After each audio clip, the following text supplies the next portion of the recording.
Astro world में सुनील कुमार गोस्वामी का नमस्कार है। दोस्तों, आज मैं आपको एक बहुत ही अद्भुत युति के बारे में बताऊंगा। वह युति है चंद्र और केतु की युति। अगर चंद्रमा और केतु की युति कहीं पर भी आपकी जन्म कुंडली में है तो आप एक बहुत रहस्यमयी व्यक्ति होंगे, क्योंकि यह युति एक ऐसी युति है जो आदमी को भौतिक इच्छाओं की पूर्ति के साथ में ही रहस्यमयी शक्तियों को जानने की खोज की इच्छाओं का तथा एक अलग ही दुनिया के बारे में सोच की इच्छाओं का जन्म देती है।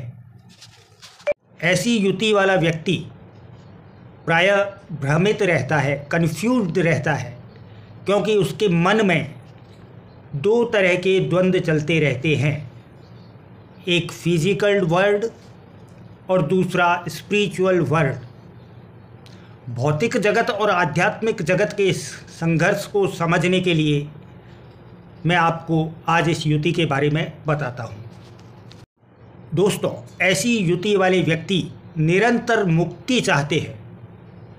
किसी भी बात की गहराई में उसके अंतिम तल तक पहुंचना चाहते हैं, एक खोज करना चाहते हैं, एक रिसर्च करना चाहते हैं। और इसी के साथ ही यह बात जानना भी ज़रूरी है ऐसे व्यक्तियों के लिए, क्योंकि मुक्ति तब ही संभव है जब आदमी या तो सब कुछ जान ले या कुछ भी न जाने, तब उसे मुक्ति प्राप्त होती है। तो ऐसे व्यक्ति सब कुछ जान लेने के लिए लालायित रहते हैं। इस युति के लोगों की एक खास बात और भी है कि जब भी ये कुछ भी ठान लेते हैं तो वो करके रहते हैं, और कुछ भी अगर इन्होंने ठान लिया तो उसके बारे में पारंपरिक रीति रिवाज, आध्यात्मिक रीति रिवाज, सामाजिक रीति रिवाज, किसी भी बात की परवाह नहीं करते हुए ये अपनी उस ठानी हुई बात के लिए, अपनी जिद के लिए किसी भी तरह का कदम उठा सकते हैं। और जब भी ये अपनी जिद में अड़ जाते हैं तो कौन सी बात पारंपरिक दृष्टिकोण से सही है या सामाजिक दृष्टिकोण से सही है, इस बात की वो परवाह नहीं करते हैं।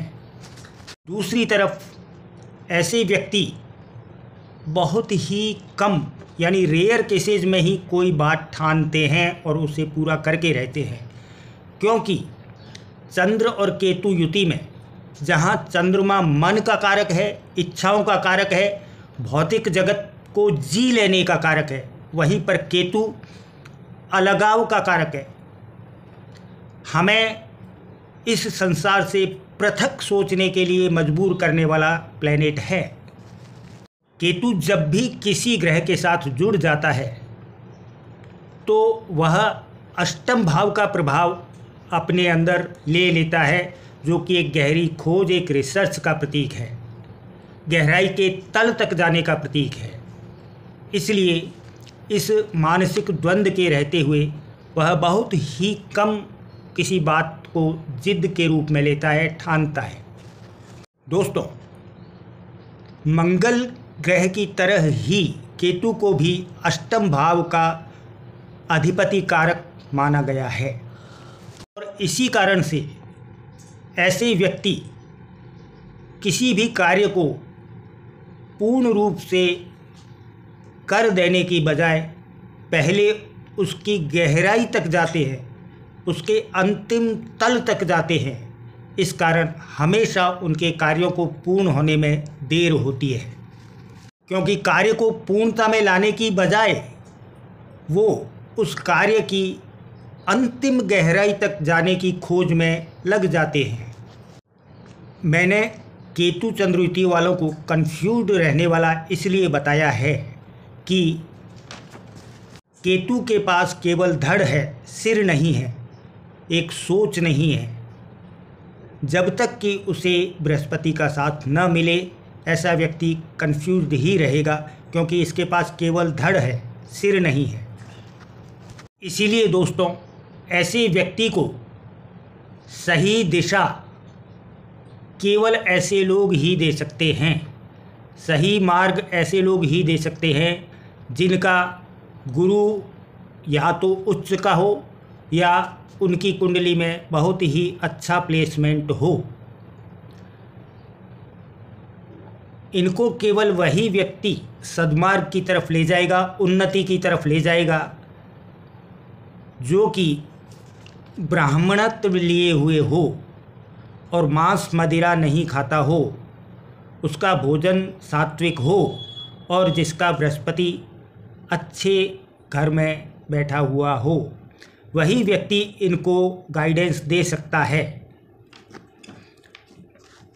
गुरु के माध्यम से ही ऐसे व्यक्तियों को सद्मार्ग, उन्नति और किसी भी कार्य में सफलता मिल सकती है, अन्यथा नहीं मिलेगी। क्योंकि केतु के पास ऑक्सीजन नहीं है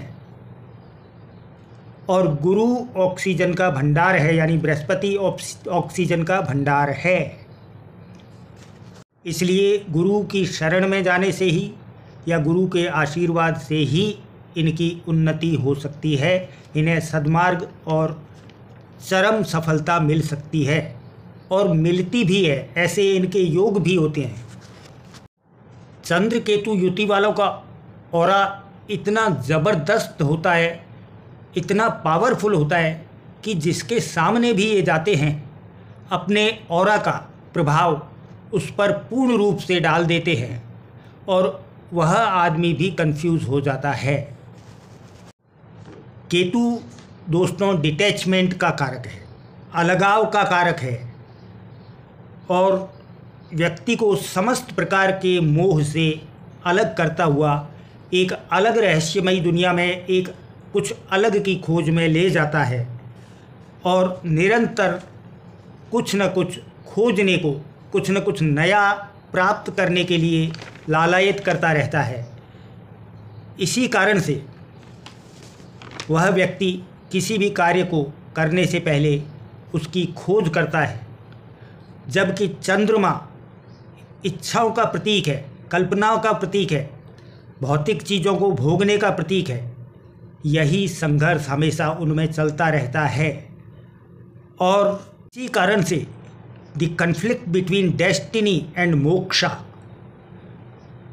भाग्य और मुक्ति के संघर्ष में ये आदमी अस्थिर ही रहते हैं। इनमें स्थिरता नहीं मिलेगी आपको। यह एक सत्य है, यह एक तथ्य है। दोस्तों, इस युति वाले व्यक्तियों का जीवन में चरमोत्कर्ष, परम सफलता मिलती ज़रूर है और वो सफलता 45 से 47 साल के बीच में ही मिलती है। यह एक सत्य है, यह एक तथ्य है। ऐसे व्यक्ति प्रायः देखने में आया है कि ज्ञान के सर्वोच्च शिखर पर होते हैं और उनके ज्ञान को पूरा विश्व मानता है। अगर हम उदाहरण देखें तो चंद्र केतु युति में आइंस्टीन जैसे ज़बरदस्त वैज्ञानिक इसी श्रेणी में आते हैं। और आगे बढ़ें तो जॉन डन, जो कि विश्व प्रसिद्ध मेटाफिजिकल कवि था, अधिभौतिकवाद का सबसे बड़ा कवि था, उसके भी चंद्र केतु युति जन्म कुंडली में थी। ऐसे व्यक्ति हर किसी व्यक्ति से मेल मिलाप नहीं रखते।